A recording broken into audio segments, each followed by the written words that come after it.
नमस्कार दोस्तों। जैसा कि आप लोग जानते हैं कि मैं यूट्यूब में इससे पहले भी बहुत सारा वीडियो डाल चुका हूँ। बहुत सारे लोगों का कहना है क्या रिक्वेस्ट है कि सर सीटेट का भी जनवरी में जो 21 जनवरी का जो एग्ज़ाम होने वाला है उसके लिए कुछ सजेशन बताइए, कुछ क्वेश्चन करवाइए। तो उसी के लिए मैं जेटेट जनवरी स्पेशल हिंदी पेडागोगी का MCQ एंड PYQ करवाना। दोस्तों ऐसा नहीं है कि सारे यूनिट इम्पोर्टेंस नहीं है, लेकिन कुछ ऐसे यूनिट्स हैं जिस पे हम लोग अधिक से अधिक अंक ला सकते हैं और हम लोगों को सारे यूनिट से मिला के ही अंक लाने हैं, है ना। 90+ का हम लोगों को टारगेट रहता है। तो हम लोग देखते हैं आज का जो हम लोगों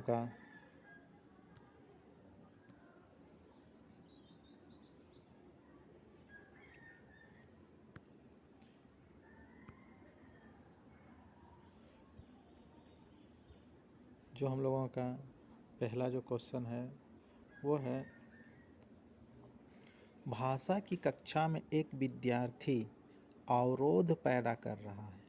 इस विद्यार्थी के साथ किस तरह का व्यवहार किया जाना चाहिए। मतलब भाषा की कक्षा एक चल रही है, उसमें एक विद्यार्थी अवरोध मतलब किसी तरह का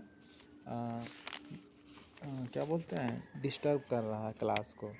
तो उसको क्या कहना चाहिए, क्या करना चाहिए, उसको कैसे रोका जाए।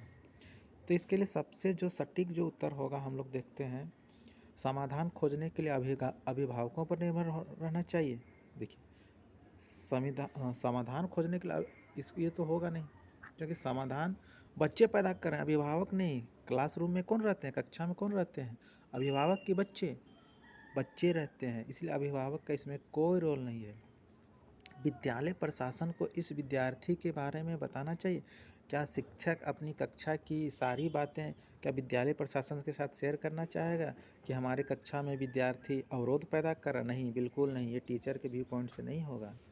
दूसरा है, उद्यमी विद्यार्थियों पर ध्यान देना चाहिए। मतलब जो बच्चे ज़्यादा बदमाश होते हैं उस पर ध्यान देना चाहिए, ये भी नहीं होगा। इसमें जो सबसे सटीक जो उत्तर होगा दोस्तों, वह बच्चों को समाधान खोजने के लिए कहना। बच्चों को क्या करना, समाधान ढूंढने के लिए कहना बच्चों को करना चाहिए। ठीक है, आगे बढ़ते हैं। अब देखिए, है ना, बच्चों को समाधान खोजने के लिए कहना चाहिए, ये आपका सटीक उत्तर हो जाएगा। दूसरा है दोस्तों, विद्यार्थी किसी विचार बिंदु पर मानस मंथन करते हैं, संयोजन करते हैं, प्रारूपण करते हैं, संपादन करते हैं और अंततः अपनी कार्य की पुनरावृत्ति भी करते हैं। इस प्रक्रिया द्वारा कौन सी कौशल प्रतिबिंबित होती है। मतलब इसमें जो है कि अपने मन से मंथन करते हैं, संयोजन करते हैं, प्रारूपण करते हैं, संपादन करते हैं, तो इससे किसकी पुनरावृत्ति होती है। तो इस प्रक्रिया को क्या कहा जा सकता है, तो इस प्रक्रिया को कहा जा सकता है लेखन कौशल। क्या कहा जा सकता है, लेखन कौशल। इसका सही उत्तर हो जाएगा लेखन कौशल।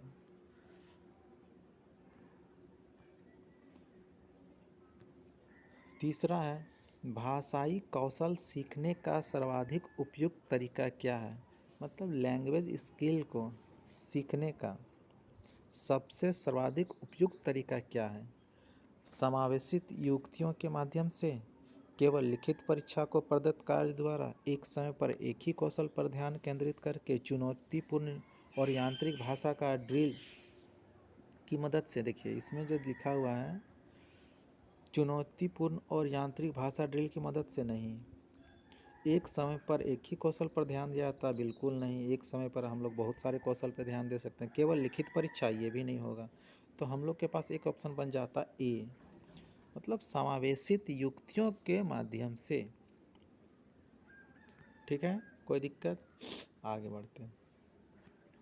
चौथा है, उच्च प्राथमिक स्तर पर बच्चों की सृजनात्मकता अभिव्यक्ति की दृष्टि से कौन सा प्रश्न सर्वाधिक प्रभावी है।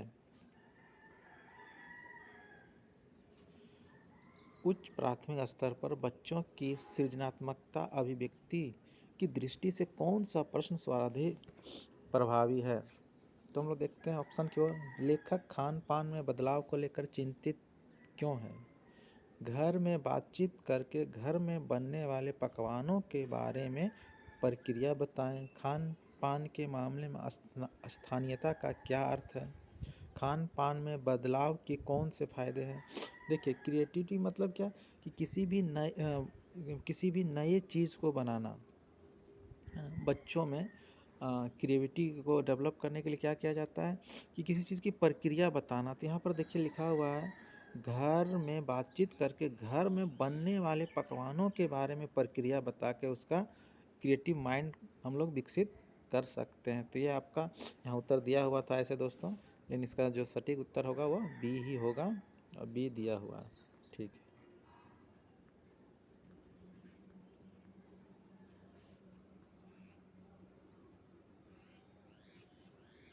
अब हम लोग देखते हैं पांचवा क्वेश्चन जो है, भाषा सीखने और भाषा अर्जित करने में अंतर का मुख्य आधार क्या है? मतलब भाषा सीखने मतलब लैंग्वेज लर्न और लैंग्वेज एक्विजिशन में क्या डिफरेंट है, मुख्य आधार क्या है? तो इसका देखते हैं हम लोग। भाषा का परिवेश, भाषा का परिवेश मतलब हम लोग का जो भाषा का जो परिवेश वो कैसा है, भाषा की प्रकृति, भाषा की जटिलता या भाषा का सौंदर्य क्या होगा इसमें? तो अर्जित करने का मुख्य जो आधार है ना, वो हो जाता है भाषा की जटिलता। क्या हो जाएगा सही उत्तर? भाषा की जटिलता। भाषा की जटिलता, ये भी नहीं होगा, ए भी नहीं होगा, बी भी नहीं होगा, डी भी नहीं होगा। इसमें क्या सही उत्तर हो जाएगा? सी, भाषा की जटिलता। भाषा की जटिलता आपका सही उत्तर हो जाएगा, भाषा की जटिलता। आगे देखते हैं हम लोग 6 नंबर क्वेश्चन देखते हैं। दीप्ति ने 8वीं कक्षा के बच्चों को समान भाव वाली कविता खोज कर सुनाने के लिए कहा। इसका प्रमुख कारण क्या हो सकता है? तो देखिए, इसका जो ऑप्शन से हम लोग चलते हैं, ऑप्शन से हम लोग देखते हैं। बच्चों का मनोरंजन करने का निर्वहन, बच्चों का निर्वहन करने का मनोरंजन करने का निर्वहन। बी में बच्चों के बोध स्तर का आकलन करना।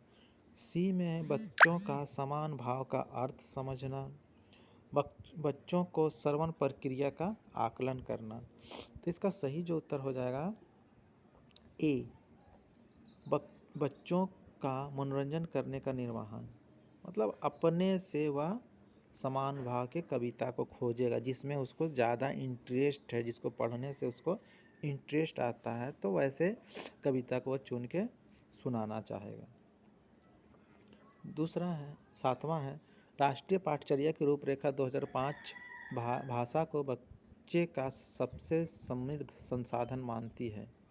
जो नेशनल करिकुलम फ्रेमवर्क है 2005 है, उसमें लैंग्वेज को समर्थ संसाधन मानती है। किसको? व्यवसाय को, भाषा को, अस्मिता को, व्यक्तित्व को। तो इसका जो सही उत्तर जो दिया गया है वो है अस्मिता। अस्मिता को इसमें माना गया है। सही उत्तर जो है आंसर की में जो दिया गया था 2023 में, उसमें अस्मिता को माना है वो। आगे हम लोग बढ़ते हैं। इनमें से कौन सा शब्द शब्दकोश में सबसे पहले आएगा? देखिए, ये बहुत ही इंपॉर्टेंट क्वेश्चन है। ये कॉमन सेंस का क्वेश्चन है दोस्तों, इसको हम लोग बहुत इजी से कर सकते हैं। देखिए, सी लिखा हुआ है ना, सिलसिला लिखा हुआ है, ऐसा सी है, ये आ सकता है, ए नंबर आ सकता है। बी देखिए, बी में है दीर्घिकार जिसको हम लोग बोले जाते हैं, तो ये तो आएगा नहीं। देखिए, ये भी 100 आ सकता है, डी भी आ सकता है। ठीक है, अब आगे हम लोग देखते हैं कि जो है कि हर्षिकार स सब में है, लेकिन उसके बाद क्या, देखिए फर्स्ट में लॉ है, रॉ है, मो है, रॉ है। तो सबसे पहले जो आता है वह मो आता है। रॉ तो य र ल के बाद आता है ना, तो मो होगा। इसीलिए आपका जो उत्तर जो हो जाएगा वो ऑप्शन नंबर सी हो जाएगा, इसका सही उत्तर है ना। इसका सही उत्तर जो हो जाएगा वह ऑप्शन नंबर सी हो जाएगा। 9 में देखते हैं, भाषा स्वयं में एक व्यवस्था है। भाषा जो है स्वयं में एक व्यवस्था है। कैसी व्यवस्था है? भाषा कैसी व्यवस्था है? तो भाषा में क्या तार्किक होता है, सरल होता है, जटिल होता है? नहीं, भाषा जो है एक नियमबद्ध व्यवस्था है, नियम से चलता है। भाषा जो है एक नियम से चलता है। इस बात को आप लोग ध्यान रखिएगा। उसके बाद है नाटक और एकांकी पढ़ने पढ़ाने के दौरान सर्वाधिक महत्वपूर्ण है। क्या महत्वपूर्ण होता है सर्वाधिक? तो जो मौन पाठन, देखिए नाटक और एकांकी में मौन पाठन का कोई रोल नहीं होता। मौन पाठन का उच्चारणगत शुद्धता इसका भी रहता है, नाटक के शास्त्रीय तत्व इसका भी रहता है, लेकिन सबसे ज़्यादा जो अहम जो रहता है संवाद अयादगी का। मतलब जो संवाद है, जैसा कैसा टोन आ रहा है, रोने का है तो उसमें रोने जैसा होना, हंसने का तो हंसने जैसा। तो ये संवाद अदा यागी, मतलब उसके अदा के अनुसार आपको बताना है वहाँ पर। ठीक है, कोई दिक्कत नहीं यहाँ तक। चलते हैं अगले क्वेश्चन में। 11 नंबर क्वेश्चन, 11वां क्वेश्चन है, कक्षा पाठ के लिए साहित्य का चयन करते समय आप किस तत्व को सर्वाधिक महत्व देंगे या देंगी? तो कक्षा 8 के लिए साहित्य का चयन करते समय आप किस तत्व को सर्वाधिक महत्व देंगे? तो हम लोग ऑप्शन देखते हैं। पशु पक्षी, परिकथा, राजा रानी? नहीं, हम लोग सबसे ज़्यादा जो महत्व देंगे वह रहस्य और रोमांच वाला देंगे। साहित्य में क्या होता है, रहस्य और रोमांच रहेगा तो हम लोग को ज़्यादा ध्यान देके हम लोग सुनते पढ़ते हैं। 12वां क्वेश्चन है, कक्षा 7 में हिंदी भाषा के आकलन की दृष्टि से सबसे कम प्रभावी है। मतलब हिंदी भाषा के आकलन हम लोग कोई एग्ज़ाम ले रहे हैं, उसमें सबसे कम प्रभावी क्या है? सबसे कम कक्षा 7वीं की बात कर रहे हैं दोस्तों। कक्षा 7वीं, ध्यान रखिएगा, कक्षा 7 के बच्चों का। तो देखिए इसमें कम प्रभावी जो होता है ना, श्रुति लेख होता है। क्या होता है? श्रुति लेख। श्रुति लेख जो होता है कि छोटों बच्चों को उच्चारण सुधारने, है ना, शब्दों की जानकारी के लिए हम लोग श्रुति लेख करवाते हैं। श्रुति लेख मतलब होता है सुन के लिखना। श्रुति लेख मतलब क्या होता है दोस्तों? सुन के लिखना। तो हम लोग आगे क्वेश्चन चलते हैं। क्वेश्चन है दोस्तों, आप लोग लाइक शेयर करिएगा तो और भी आपके लिए हम कोशिश करेंगे। अब देखिए, भाषा सीखने सिखाने की प्रक्रिया को रोचक और सउद्देश्यपूर्ण बनाने में सर्वाधिक प्रभावी है। कौन प्रभावी होता है? कहानी कविता की पंक्तियाँ देखकर लिखना। भाषा सीखने सिखाने की प्रक्रिया में रोचक और उद्देश्यपूर्ण बनाने में सर्वाधिक होती है। तो जो 13 नंबर का है कि कहानी कविता की पंक्तियाँ देखकर लिखना, नहीं। टीवी धारावाहिक के नाम लिखना, ये भी नहीं हो सकता। कक्षा के प्रिंट समृद्ध परिवेश का उपयोग, ये हो सकता है। पाठ्य पुस्तक का अभ्यास, ये भी नहीं हो सकता है। तो हम लोग का ऑप्शन नंबर जो सी है वह सही उत्तर हो जाएगा हम लोगों का। 14 नंबर है, उन विज्ञापनों को इकट्ठा कीजिए जो हाल ही के ठंडे पेय पदार्थों से जुड़े हैं। उनमें स्वास्थ्य और सफाई पर दिए गए ब्यौरों को छांटकर देखें कि हकीकत क्या है। यह प्रश्न किस तरह का है? ये प्रश्न जो है वह किस तरह का दिया गया? बच्चों को ठंड पेय पीने की प्रेरणा देता है? बिल्कुल नहीं, बच्चे को ठंडे पेय पीने की प्रेरणा नहीं देता है। बाहर की दुनिया को अत्यधिक महत्व देना, ये भी नहीं होगा। बच्चों के लिए बहुत जटिल है, ये भी नहीं होगा। बाहर की दुनिया और कक्षा को जोड़ता है, कौन जोड़ता है? विज्ञापन को जो इकट्ठा किए हैं, कौन सा सब्जेक्ट में? स्वास्थ्य, सफाई, ठंडे पेय पदार्थों, इसको छांट कर हमने बाहर की दुनिया और कक्षा को जोड़ता है। तो ये आपका सही उत्तर हो जाएगा सी नंबर, 14 का होगा सी। अब 15 का हम लोग देखते हैं। उच्च प्राथमिक स्तर पर भाषा शिक्षण का एक अत्यंत महत्वपूर्ण उद्देश्य है। उच्च प्राथमिक स्तर पर, तो उच्च प्राथमिक किसको बोला गया है? 6, 7, 8 को। इसमें देखिए बोला गया 15 नंबर क्वेश्चन में कि समस्त हिंदी साहित्यकारों से परिचित कराना भाषा शिक्षण का एक अत्यंत महत्वपूर्ण उद्देश्य है। समस्त हिंदी साहित्यकारों का? नहीं, ये नहीं होगा, ये नहीं होगा। समस्त हिंदी साहित्यकारों से परिचित कराना, ये भी नहीं होगा। विभिन्न कार्य क्षेत्रों से जुड़ी प्रयुक्तियों में परिचित करना, ये भी नहीं होगा। क्या होगा? व्याकरण के नियम सीखना व प्रयोग करवाना, ये आपका सटीक उत्तर हो जाएगा दोस्तों, 15 का सी। अब हम लोग देखते हैं 16 नंबर में एक कविता है ना। कविता जो आता है दोस्तों वो बहुत ही आसान होता है, बस उसके समझना उनके शब्दों को। देखिए हम कविता को पढ़ रहे हैं, देखिए कैसा है। जिन्हें सपने अपने पाने हैं, जिन्हें सपने अपने पाने हैं, बन जाते हुए तो दीवाने हैं। जिन्हें सपने अपने पाने हैं, बन जाते वे तो दीवाने हैं। गर लक्ष्य जो साधा है तूने, उसे पाने की कोशिश तो कर। चल आगे बढ़, तूफानों से ना डर। चल कश्ती उठा, सागर में उतर। है रात अंधेरी फिक्र है क्या, एक दिन आएगी अपने शहर। चल कश्ती उठा, साग में उतर। इसमें जो है ना ये मोटिवेशनल कविता है। इसमें बोला गया है कि अगर सपने पाने हैं तो उसके दीवाने बनने पड़ेंगे, और लक्ष्य जो तूने साधा है उसे पाने की कोशिश तो कर, और आंधी तूफान से नहीं डरना है। कश्ती उठा के सागर में उतर चलना है। रात अंधेरी तो फिक्र है क्या, एक दिन आएगी अपनी शहर। शहर से यहाँ पर तात्पर्य जो है दोस्तों, शहर जो है इसका जो शब्दार्थ होता है वह होता है सुबह। क्या होता है? सुबह होता है ना, ध्यान रखिएगा इसको। अब देखिए इसका क्वेश्चन कैसे पूछता है सर। अब देखिए कविता के अनुसार अपने सपनों को पूर्ण करने के लिए आवश्यक है। अपने सपनों को पूर्ण करने के लिए क्या आवश्यक है? सपन देख पाना, सपन देख पाना। कविता में ये कहा गया है सपन देख पाना? नहीं। क्या कहा गया? धन संपदा का होना? ये भी नहीं। अनुकूल परिस्थितियां होना? ये भी नहीं। निष्ठा एवं इच्छा शक्ति होना? किसी भी चीज़ को प्राप्ति के लिए हमें निष्ठा और इच्छा शक्ति होना, तभी हम अपने लक्ष्य की प्राप्ति कर सकते हैं। आगे देखते हैं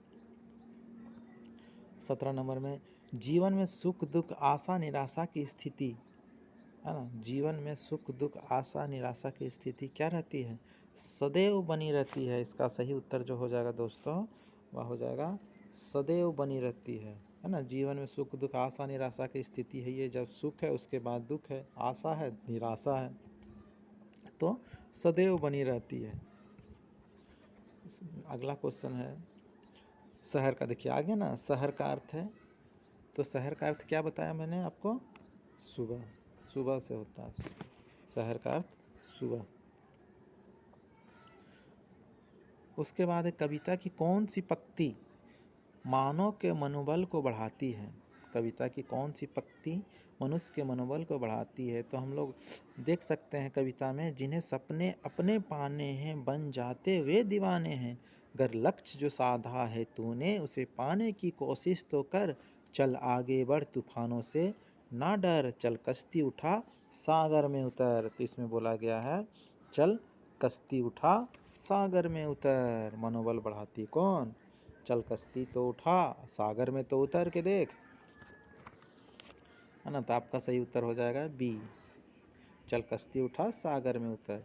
अगला क्वेश्चन और आज का लास्ट क्वेश्चन है दोस्तों, फिक्र का समानार्थी शब्द क्या? देखिए फिक्र जो होता है, जिसे हम लोग फिक्र बोलते हैं, फिक्र है ना, फिक्र। तो इसका उत्तर हो जाएगा चिंता। देखिए यहाँ चिता भी दिया हुआ कंफ्यूज करने के लिए, चिता नहीं होगा। समानार्थी शब्द मतलब एक जैसा शब्द, मतलब फिक्र का चिंता, सुख है ना, फिक्र का चिंता। तो हमारा 20 नंबर का सही उत्तर क्या हो जाएगा? चिंता हो जाएगा। और आज इतने ही क्वेश्चन है दोस्तों। अगर आपको अच्छा लगे तो लाइक शेयर सब्सक्राइब जरूर कीजिएगा। बहुत बहुत धन्यवाद।